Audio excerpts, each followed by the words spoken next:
Thank you, Olivia and Russ, for having me today, and for all of you for coming out to talk tonight with us about Lenten fasting and body hatred. For my prepared remarks, I'm going to use a slideshow, so just give me a moment to get this up for us. Okay.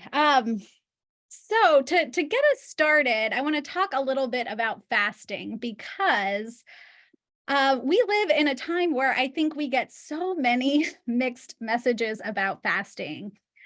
Even those of us who are located in the Catholic Church, where we have particular religious associations about fasting, um, we hear this term used all the time and in different ways that I think are important to just name from the outset.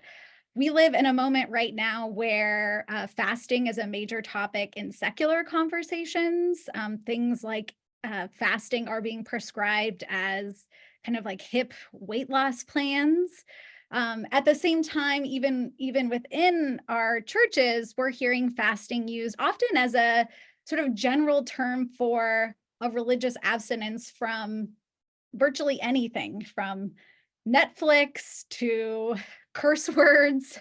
I have on the screen here a prayer that's been circling around my social media pages recently that's being attributed to Pope Francis, although when I did some hunting, I struggled to find a reliable source that was confirming that he's the author. But here you can see on the screen, fasting is a term that's being used for abstaining from certain emotions, even like anger and sadness. So in light of how broadly the term fasting is used, it seemed appropriate for us to start with a bit of definition of terms for how I'm going to be talking about fasting tonight, particularly in relation to this topic of body hatred. So when we talk about fasting, traditionally in a Catholic context these days, we're referring to a collective penitential practice of self-discipline. And there are really two ways that we are encouraged to do this during the season of Lent. The first is a practice of abstinence. And when we talk about abstinence, it's referring to a restriction of very specific foods. So, for example, we're encouraged on Fridays during Lent to abstain from meat. That this kind of regular weekly abstinence of meat is technically distinguished from a more fuller practice of fasting, which refers to a restriction of food in general. And this is something that's prescribed only for Ash Wednesday and Good Friday. And even this restriction of food in general is nuanced in, for example, the US Bishop's guidelines. It's abstinence from all food beyond one full meal and two smaller meals that together amount to less than one full meal. As many of you may know, even though right now we're encouraged to practice these forms of abstinence and fasting during the Lenten season, there are exemptions that the bishops are very direct about. Both universal and local church teachings exempt the sick, for example, from fasting and abstinence, as well as members of certain age groups. And the fact that there are exemptions written into church guidelines about fasting tells us that other forms of penance can be done in the same spirit as fasting from food. So those who cannot fast are not sinning. You're not a bad Christian, right? It's in the rules. This is something that can be replaced with many other good substitutions as needed.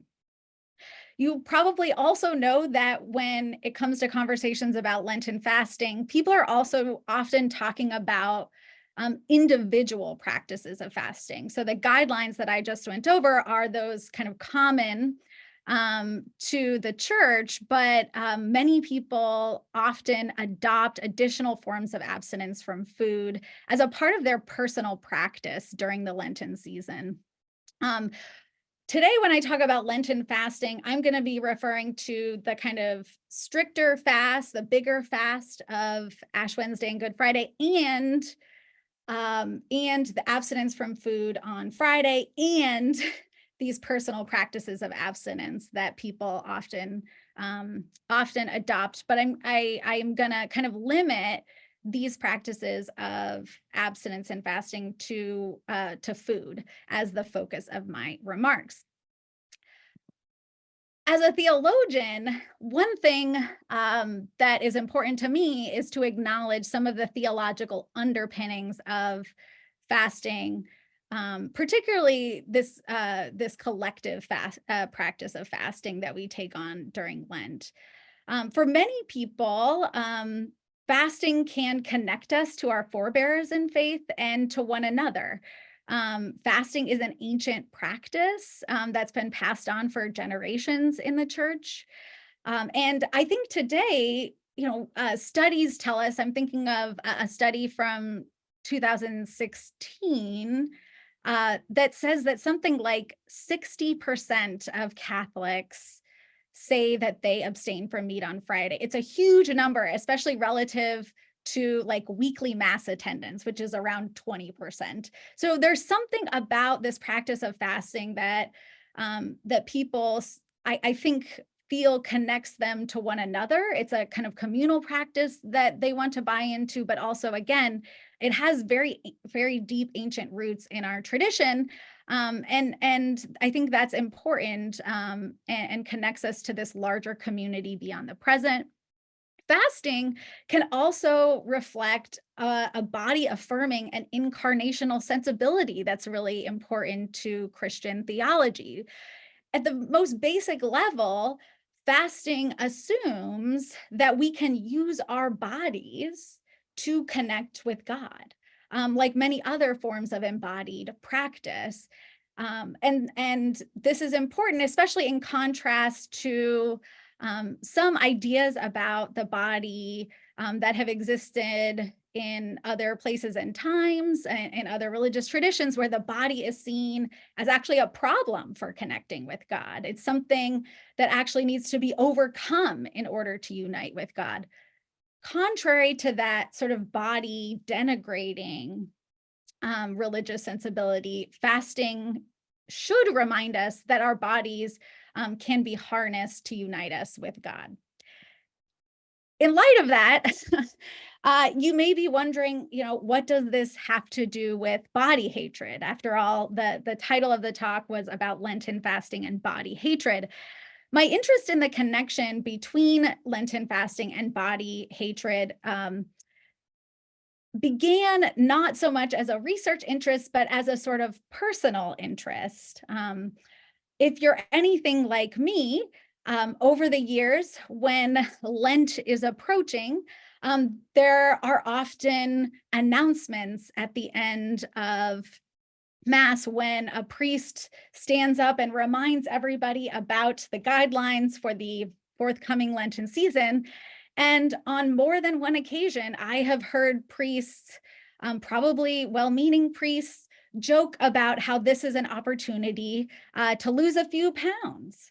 And that often struck me, the fact that I heard that more than one year, over and over again. Likewise, as Lent approached each year, I started to notice that friends of mine, including sort of feminist-minded, otherwise, body positive friends, would start talking about what they were going to give up for Lent, and would often sort of joke, or maybe even sort of quietly confess, that they were hoping that their abstinence from chocolate or alcohol or something like that would help them finally get to their goal weight or fit into that old pair of jeans.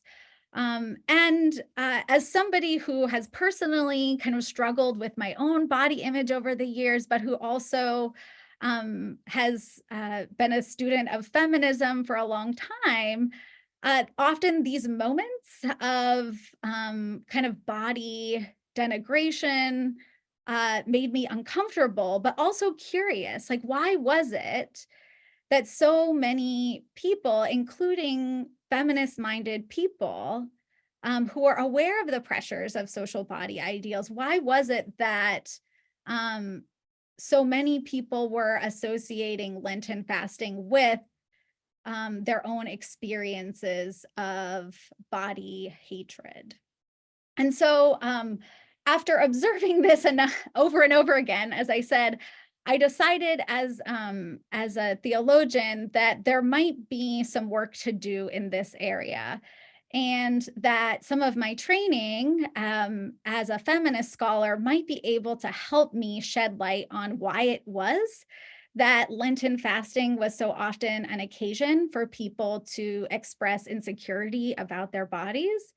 I also wondered whether feminist studies could help me as a theologian maybe think differently about fasting in a way that could help others think differently about their own bodies. So that's what I've set out to do and what I want to share a little bit about with you tonight. So body hatred, this term I've been using, is a phrase that I use to talk about cultural ideals and practices that denigrate the body, and especially specific kinds of bodies, through the veneration of specific body ideals. I see this as a really broad term. It includes, I think, other ways that we talk about denigrating our bodies, such as negative body image, disordered eating, and eating disorders. What I found, however, is that terms like negative body image, or even especially eating disorders, allowed us to talk about only the most extreme experiences of body hatred. And what I was finding was that people with all sorts of different relationships to their bodies were expressing various kinds of dissatisfaction and engaging in practices meant to sort of discipline their bodies to conform to these beauty ideals. And so I wanted a term that captured this full range of what I think often people think of as just like sort of normal body dissatisfaction. I would suggest that it's only normal because we live in a context where we're just so used to feeling bad about our bodies.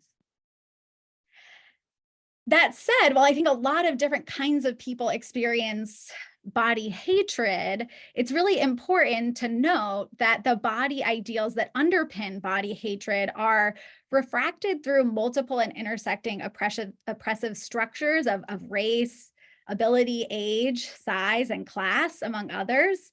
I have this image of Margot Robbie over here, the actress who played in the summer blockbuster, the Barbie movie. If you haven't seen it, she's referred to as stereotypical Barbie.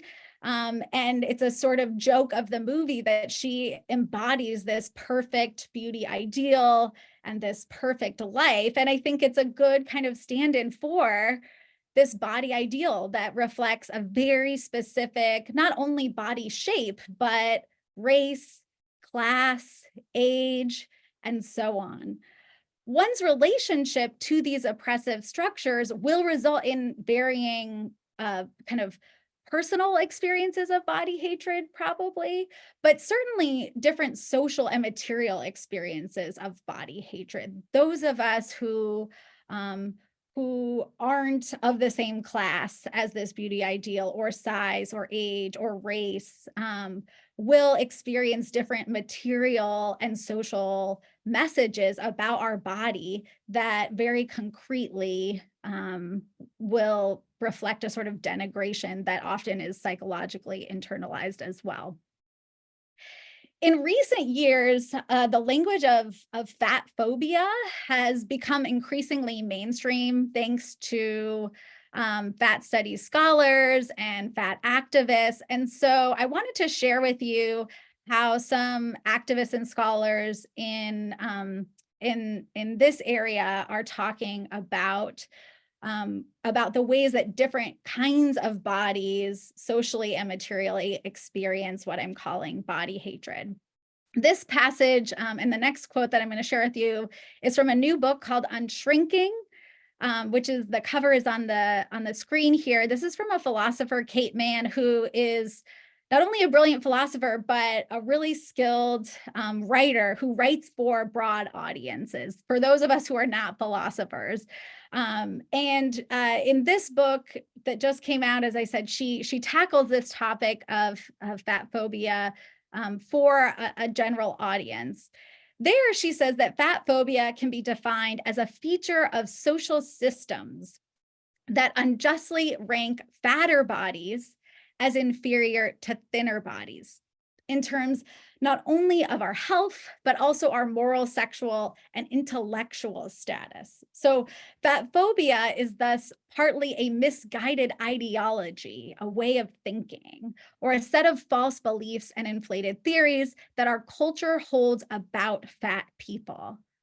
They are necessarily unhealthy, even doomed to die of our fatness, that we are to blame for our own fatness, in lacking moral fiber or willpower or discipline, that we are unattractive, even disgusting, and that we are ignorant, even stupid. So fat bodies thus lie on a continuum, not only of weight, but of value, according to this hierarchy. And if we take what Mann says seriously, it's quite easy to understand how people with different kinds of bodies, people who have fat bodies that lie on this continuum of weight, may experience the message that they should feel bad about themselves, that they should hate their bodies, particularly messages that lead them to think that they should hate their bodies more than other people who inhabit different kinds of bodies. Oop, excuse me, went the wrong way. So in sum, Mann tells us, fat phobia is bad for most, if not all of us, all of us in whatever bodies we inhabit, but it cuts into the very flesh of the largest bodies, who must therefore be centered and prioritized in a viable politics of anti-fat phobia. And I'll talk a little bit more about that later. I think as we think about Catholic views on fasting, it's important to heed her directive here that fat bodies need to be prioritized and their experiences need to be prioritized as we think about fasting. So what I discovered as I brought some of this feminist and fat studies literature to Lenten fasting was that some Catholics had already started talking about this before I got to the game. There were actually a handful of theologians and some popular writers who were writing kind of spirituality books for the masses who had been trying to offer some advice about how to negotiate Lenten fasting amidst a culture of body hatred. And here's what they tended to tell us Catholics about how to negotiate this. The main message was that dieting and fasting are different things and that any confusion about them could be resolved by simply clarifying this distinction, which hinges on motivation.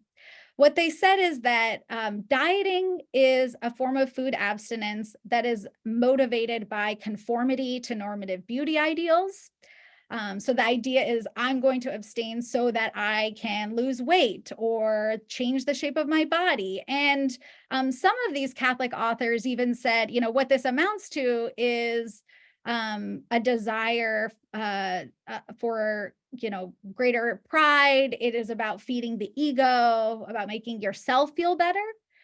And those motivations are very different than Lenten fasting or any other kind of Christian fasting. What they were saying is that fasting is food abstinence motivated by a desire to grow closer to God, through this repentant self-denial, humility, and self-mastery.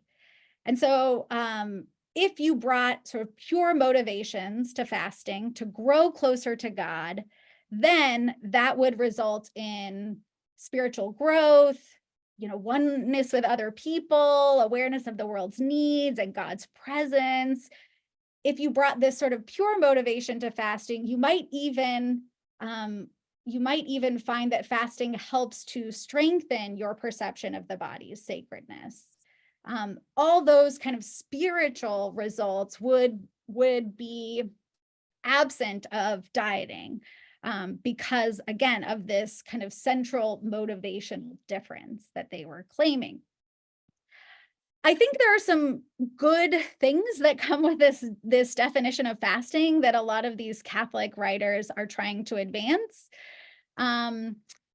For one thing, this desire that we can just decide to bring good motivations to our food abstinence suggests that we're not just sort of destined to be victims of diet culture and the context of body hatred that we're living in.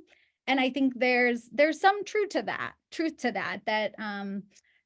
we're not destined to be victims to this culture. However, I do think there are some major kind of theoretical and theological problems to distinguishing fasting from dieting based on motivation. And in my research, I identified two main inadequacies with this view of fasting. The first one is an inadequate notion of the human person. The second is an inadequate account of fasting as an embodied spiritual practice. For my prepared remarks today, I'm just going to focus on this first point about how I think this definition of fasting reflects an inadequate view of the human person. Just going to skip ahead here. So the directive in this fasting literature to just willfully opt out of the cultural pressures of body hatred in order to bring pure motives to fasting presumes an ahistorical view of the will that is unaffected by cultural body hatred. So it assumes that at our core, our minds are not affected by all the body hatred and beauty pressures. And because of that, we can use our wills to combat body hatred in our lives. This also assumes that our wills have total control over our desires. So I may live in a cultural context where I'm constantly receiving messages that in order to be good and beautiful and likable, I should have a certain kind of body. And that may at times make me yearn to look just like stereotypical Barbie. But this idea of fasting says, I just need to use my will to set aside those vain desires for beauty and come to fasting with a sort of pure set of intentions. What I want to suggest is that this leaves us with a really dualistic mind over matter view of the human person. And this dualistic mind over matter view of the person does not align with many women's accounts of embodiment. I'm gonna focus mostly here on women and their experiences of body hatred. It's certainly not exclusive to women.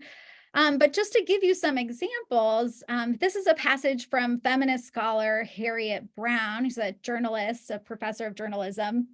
And she says, I understand intellectually that the more freedoms and powers women achieve, the more insistent and damaging the social pressures that squeeze us, and increasingly men, into a certain shape, size, and attitude. So she can understand this intellectually. But when it came to my own body, everything I knew evaporated, and what I felt became overwhelming. Right? So she felt like she wanted to fit into these norms, to conform to them, regardless of kind of what her reason told her about it. Similarly, Michelle Lelwicka, who's a religion scholar and a specialist in issues around the body, she says, even those of us who recognize both the fabricated quality of the unattainable ideal and its commercial function may nevertheless find ourselves involuntarily wishing we looked more like it. So this idea that our wills are just unaffected by body hatred, and that if we just try hard enough, it can overcome this desire, this does not align with what many women say about their experiences. Secondly, this view of the human person is moralizing. It blames fasters for their weak wills in the face of cultural body hatred, right? If the message that we're sending to people is that you need to just set body hatred aside and bring pure intentions to fasting, then those of us who cannot do that, who find ourselves kind of fasting in a state that is entangled with these beauty ideals and wants, we are being then blamed. It's our problem. And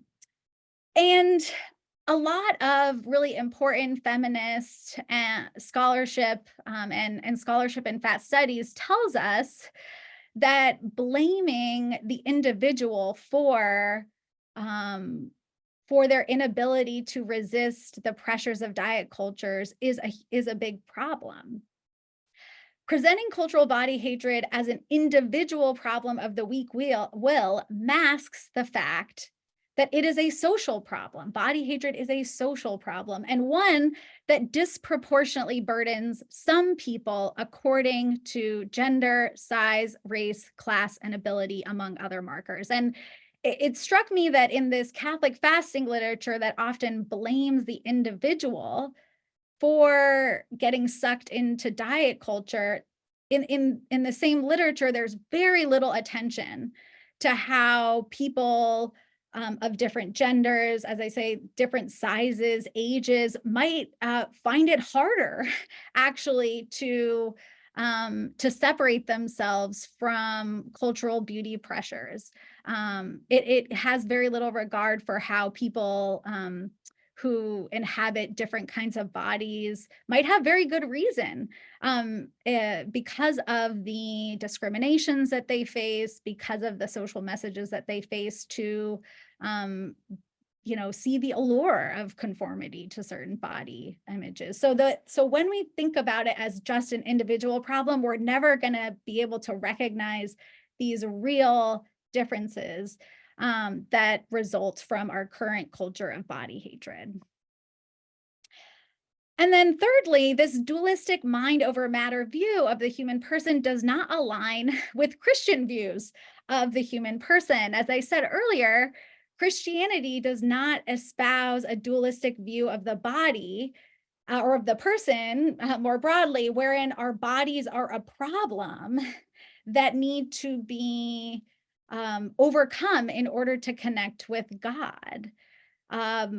The teachings on creation that tell us that God created our bodies, for one, tell us that our bodies are at their heart good. The doctrine of the incarnation and of the resurrection, right, tell us that God takes on human form, takes on enfleshment, takes on our bodies. And if our bodies were bad and were obstacles to union with God, then those things, the incarnation and resurrection, would not make any sense. And so this dualistic mind over matter view of the person that comes forth in this Catholic literature often really betrays the sacredness of the body that I think is so central to Catholic and broader Christian thought. So in light of that, I think it's really important that we pay attention to how we're talking about fasting, even when we're not talking about it directly in relation to body hatred. The way that we're talking about fasting could be sending messages that are inaccurate and moralizing and actually unchristian when it comes to ideas about the human person. And I think these inaccurate, moralizing, and unchristian views of the human person often perpetuate negative views of our bodies. And so I want us to move away from that, and I'll offer some tips to close out my prepared marks for us to consider. So to correct the inaccuracy of this dualistic mind over matter view of the human person, I think we need to create spaces to talk and learn about the complex and diverse realities of fasting that Catholics face every Lenten season. As I mentioned, sometimes I have these conversations with friends or colleagues, by the water cooler, where people kind of confess that Lent is a time when they kind of struggle with their body image. But I think we could be much more intentional in our own communities about creating spaces where it's okay for people to be honest about some of the complexities and as I say, diverse realities of fasting from whatever position they're in. I think also within these spaces, it's important that we exercise a preferential option for those disproportionately affected by cultural body hatred. So racial minorities, fat bodies, older bodies, like it makes sense that people who inhabit different bodies might experience body hatred differently, and therefore fasting differently. And so we need to be mindful of that as we have these conversations. Second, I think to correct the sort of moralizing blame that is directed towards the weak-willed individual, there's a few things that we can do. The first is to engage body hatred and fat phobia as social problems, not problems of the individual will, but as social realities. And a great way to kind of engage in this paradigm shift from the individual to the social is to learn from fat activists and scholars about best practices for resisting fat phobia. A lot of scholars and as I said, activists too, are writing really insightful books that help us think differently about the realities of body hatred and fat phobia. And often these are accompanied by tips for ways not only in our interactions with one another, but also in our broader communities to address this, to mitigate body hatred, but also make our communities more accessible for a wider diversity of bodies. And then lastly, I think to correct the sort of unchristianness of this dualistic mind over matter view of the human person, we should be exploring body affirming theologies and spiritual practices in our Christian communities, especially during Lent, when we're hearing that these issues are on the mind because of fasting, but not only during Lent. And so just to close out with two brief suggestions, I know in a lot of parish communities, people initiate like Lenten small groups, small group faith sharing groups just for the season. Why not initiate a faith sharing group around a book that is intentionally addressing some of the body image issues that I'm talking about tonight? This book on the screen by theologian Lisa Isherwood is called The Fat Jesus. This would be one kind of great book to discuss. There are others that I'd be happy to name. Another idea is, I know in some parts of the country, Friday fish fries are a really big part of Lent. And it struck me as a really festive occasion of eating. One of the things that Isherwood encourages people to celebrate more is what she calls holy feasting, and the way that Jesus ate meals, like really celebratory, joyous meals with people. And I think these fish fries might be an opportunity not only to sort of relish in that kind of holy feasting, but maybe also to give some education around the goodness of the body in this collective setting that happens often concurrently with the collective fasting of Lent. I look forward to our conversation to come, and maybe some ideas that you have about how we can work on these issues together. So thank you.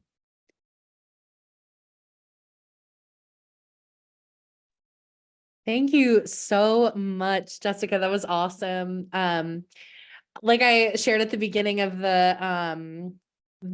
before you spoke, I read your article when I was an undergrad. And it was kind of the first time that these questions had been addressed in my life. I think I'd always had them. I'm a young woman in a larger body. So Lent has always been like a weird time. I think for those of us in larger bodies, or just for women who are kind of living in patriarchy and living in a world where people tell us that we need to look like Margot Robbie as stereotypical Barbie. I loved that kind of interjection, because I think there's so much we could say about fat phobia in the Barbie movie. I think that's like a whole other kind of conversation that could be had. But something I was thinking about as you were speaking, and I often think about during Lent, is performing our fasts, like performing that we're good people. And I think even in the healthiest ways of fasting, not even related to food, there's this pressure to prove that we are doing the things, to prove that we are being right, or being pious. And then I think as it relates to food, there's like the weight loss piece. There's this like hope for physical transformation, even though 40 days really isn't a long period of time. And I find myself, thinking about like, what am I giving up for Lent? I think I'm going to give up going out to eat with friends, because like it's both a financial kind of way of fasting, but it also is food related. So yeah, I'm curious if you have anything to say about that, like performance piece to Lenten fasting, and kind of like what are the implications for in the context of body hatred, but also like what are the implications of that kind of more broadly? Yeah, one thing that Kate Mann, the philosopher I was talking about earlier, has helped me think about recently is how fat bodies are moralized often as lazy, both lazy intellectually, but lazy physically, lazy in terms of the will. And as Mann says, like, you know, this idea that our bodies are our responsibility in this moral sense extends to all kinds of bodies too. And I think there's something about that in this like performative dimension of Lent that you're talking about, right? Like, even if my spiritual practice doesn't result in some sort of bodily transformation that is tangible to me or other people, if I can at least tell people that like I'm really taking on something, big and noble and hard, that can signal in our context that I am at least, I am worthy of being deemed good because I'm trying something hard. Um, and so I think that sort of anticipates this stereotype of laziness that often implicitly motivates the way we relate to our bodies. Ironically though, like I'm also thinking about I think it's the gospel reading for for Ash Wednesday. I think it's from Matthew 6, where Jesus is telling everybody basically, as I read it, like stop doing things for status, like stop giving alms for status, stop fasting for status. Like if you're gonna do this stuff, do it for the right reason. And I mean, when I read that, he is saying something about our intentions mattering.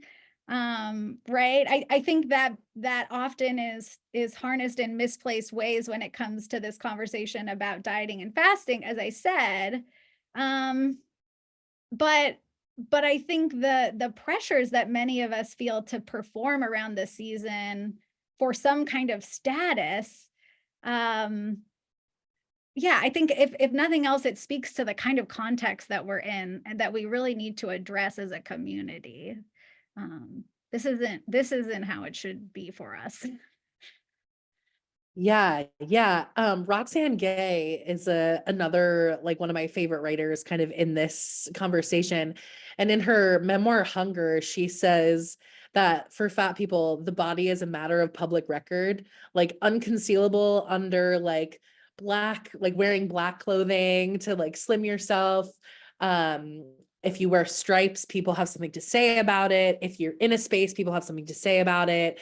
if you're getting on an airplane and you're walking through the aisle, there's this kind of like,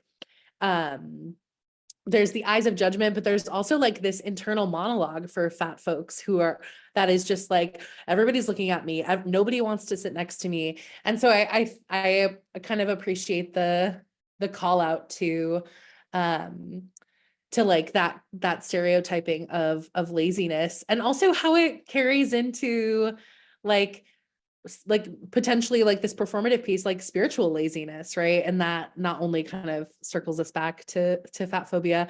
I have one more question for you before we open it up to everybody else, which is, I really appreciate the intervention of activist authors, philosopher authors like Kate Mann, kind of people who are distinctively not writing within the theological space. And I'm curious if you find those people to have some level of theological awareness that perhaps they don't put name to. Authors like Kate Mann and Roxane Gay, Aubrey Gordon, I saw was on one of your slides. Those are all people who obviously are writing in a more secular space, or they're writing directly from experience. But in so many ways, I find their work to be incredibly grounded in like my personal theological underpinnings, right? Like what you started your talk with. So I'm curious if you could kind of pull out for us, like why the voices of those kind of in non-theological, spaces is important. Oh, well, the way you framed your question, Olivia, once it makes me want to turn the question around on you and be like, tell me about these theological underpinnings that you're seeing in these thinkers. I mean, I think that's a question I'm going to have to think more about. My first instinct is to say like that as a theologian, I think I should be reading experts in everything that I'm talking about, right? Like God created our world. These people study our world. They can help me understand this world that God created. And it's my job to learn from them, just like we learn from scientists, just like we learn from other scholars who aren't, working out of a confessional position, so that we can bring the truths that they are offering us to our more explicitly kind of theological thinking. I also think when it comes to these kind of issues, like I said, like giving a preferential option for people who like suffer the most under body hatred. So like fat people and people of color and just people who have like non-normative bodies. And unfortunately, like theology has not always centered scholars who inhabit non-normative bodies. And so often we have to look outside of theology in order to prioritize people with those experiences. And so we have to go where the people are. That's part of our job as theologians and as Christians, I would argue. And engaging this work is part of that for me. Thank you so much. I obviously am such an admirer of your work, and especially your work on this. It's inspired me in my own work as a student. So thanks for kind of bringing us into this conversation tonight. I'd love to open it up for questions if folks want to raise their hands. Thanks, Olivia. It looks like Marion, you have your hand up, so let me bring you up on the screen here. You can unmute yourself and go ahead.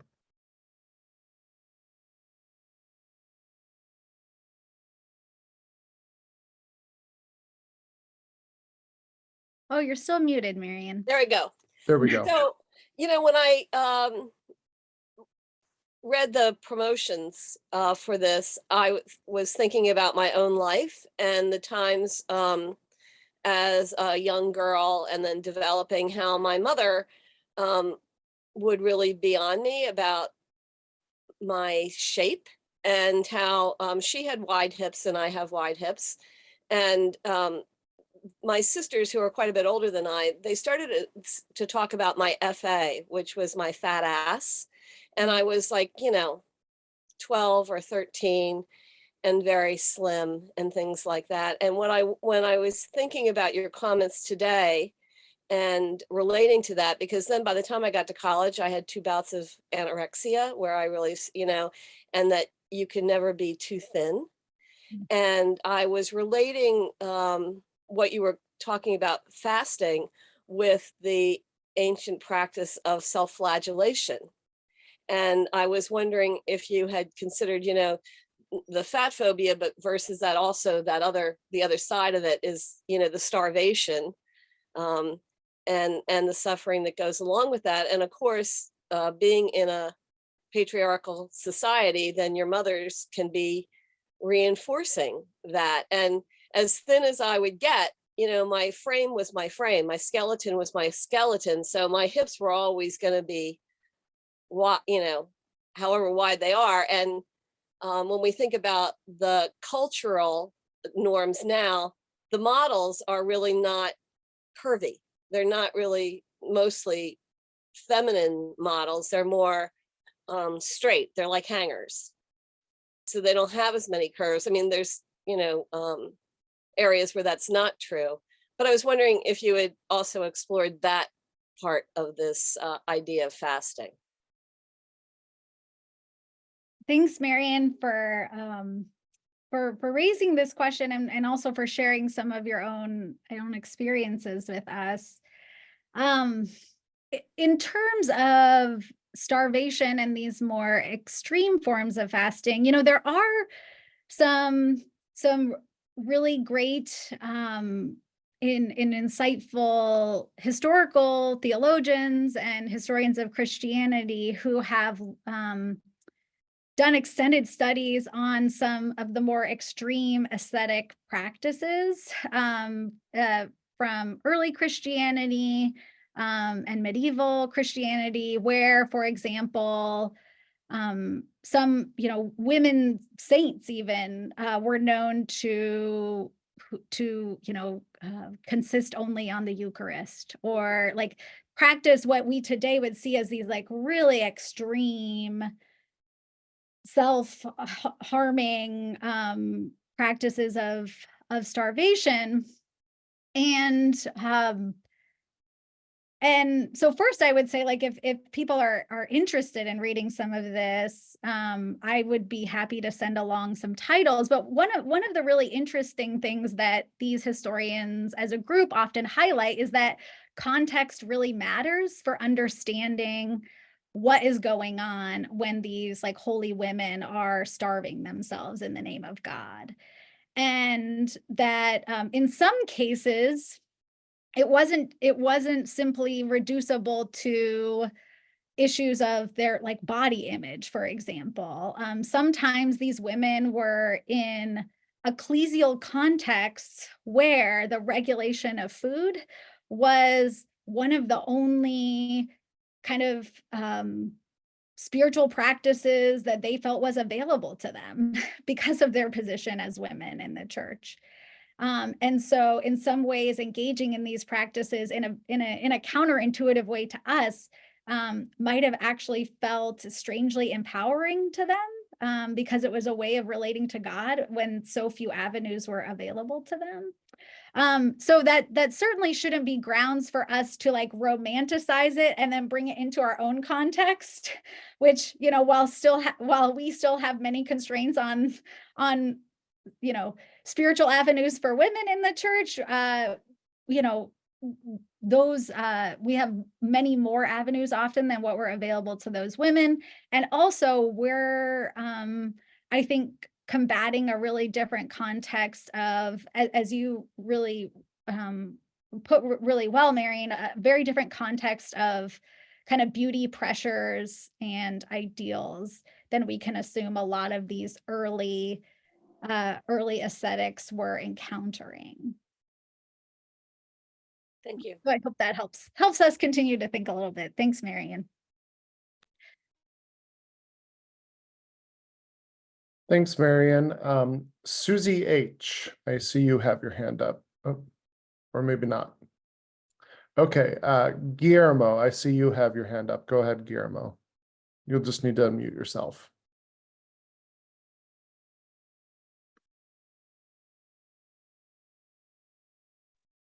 You're muted, I think, Guillermo.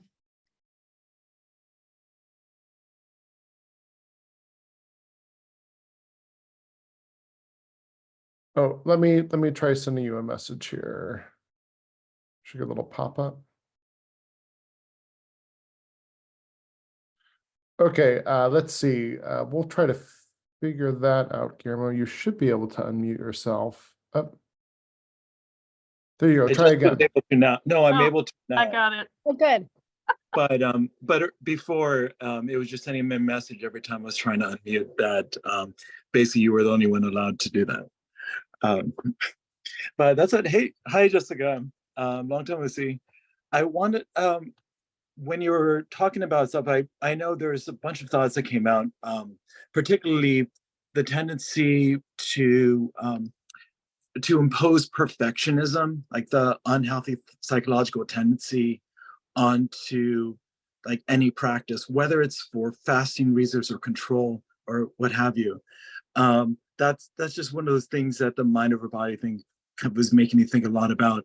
But one thing I'm kind of curious about in your kind of studying this is when you take that into a context where food is scarce.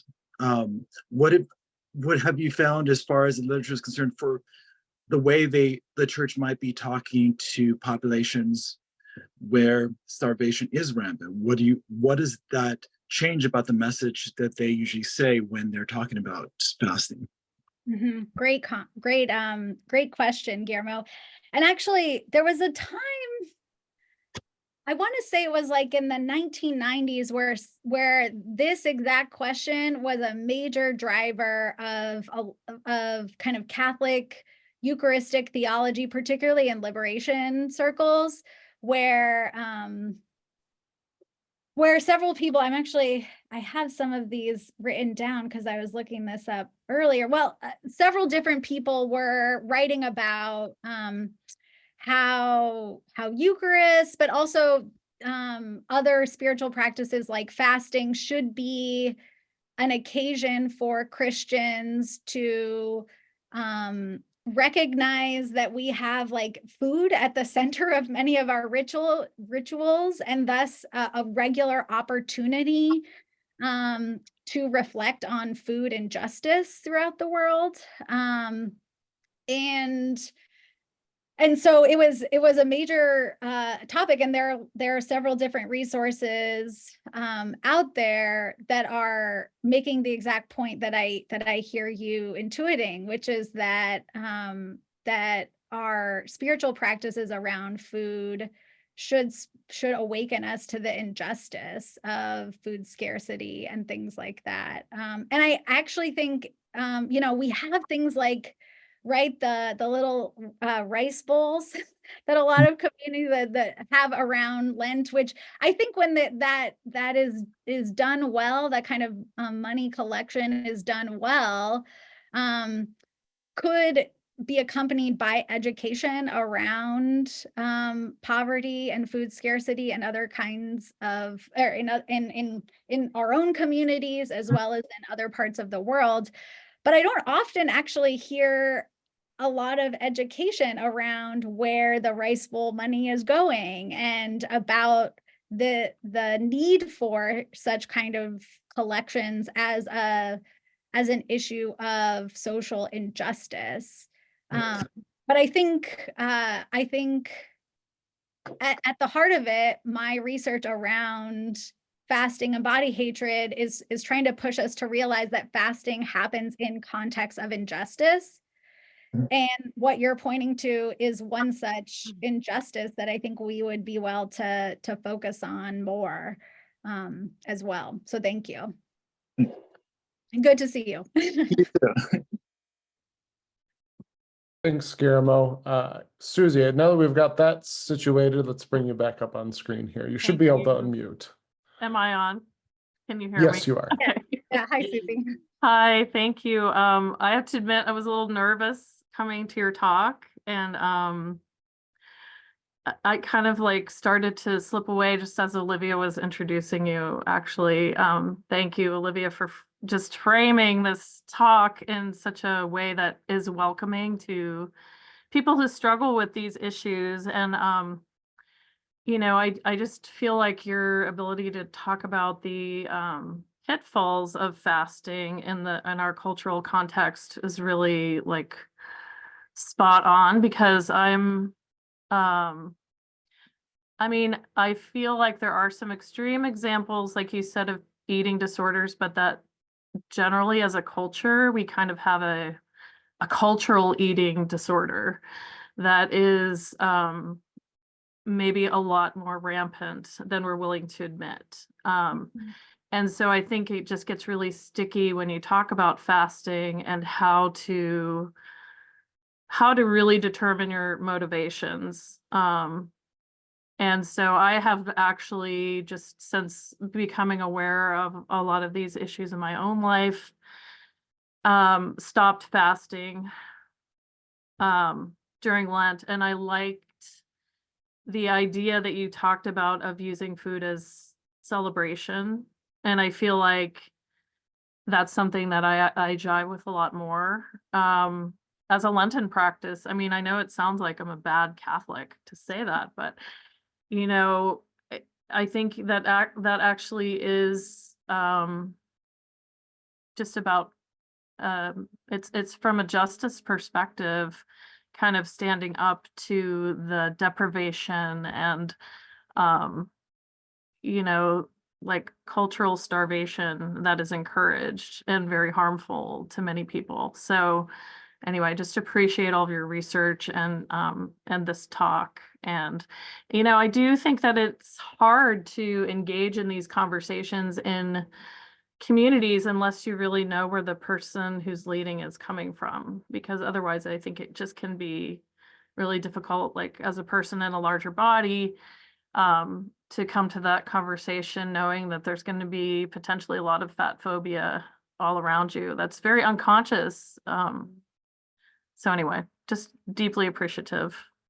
Well, thank you. Thank you, Susie. And the way you're describing your own Lenten practice just made me think, like, Lent it's a season of repentance, which means repentance from sin. And the way you describe your own practice sounds to me like a turning away from fat phobia. It's a turning away from body hatred, which is a turning away from sin, as far as I can tell. And so that seems like a really good thing to do. And one thing too that also struck me was what you're saying about this sort of cultural eating disorder. As I mentioned at the beginning, the guidelines for fasting from the USCCB make it clear that if you are sick, you should not think twice about being exempt from this. And I have thought in recent weeks, like we have a form of cultural sickness around this. And I know that's not what the bishops mean, but I think there's a case to be made there that like there is a real sickness that we have around this that might need to exempt a lot of us from this. So thank you for your insight, Susie.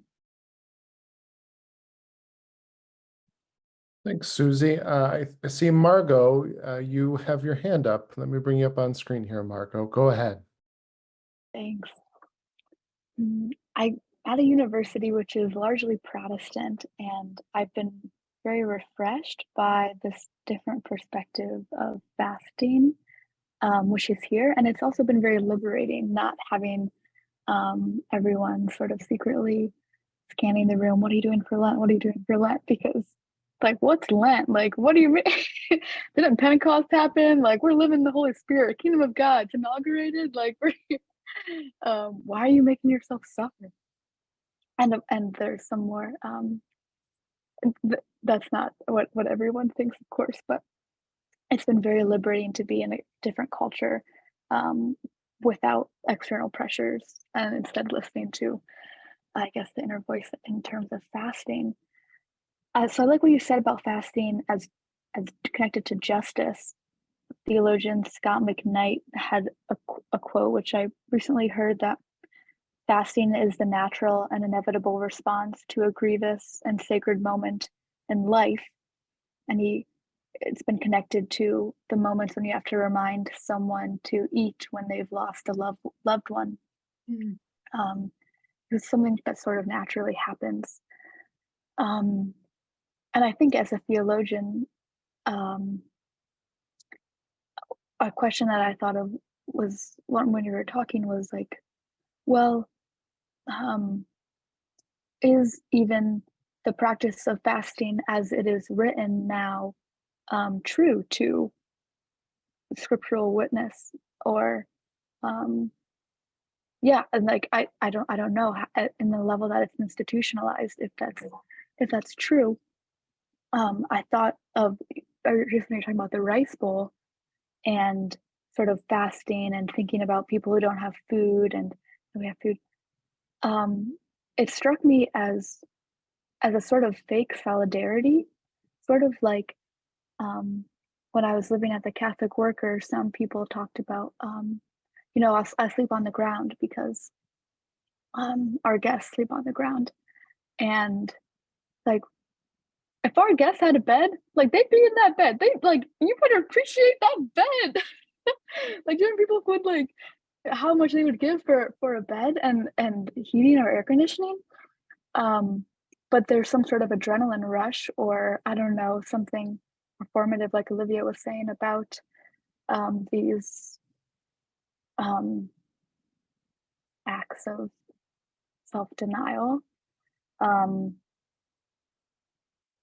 Yeah, so I think fasting is in a radical need of reframing, having to do with something more organic, something that's intuitive maybe, but I also would be willing to just like have you push back on that too. Like it's just a different being in this new environment. But thank you so much for your talk. I mean, I enjoyed it so thoroughly.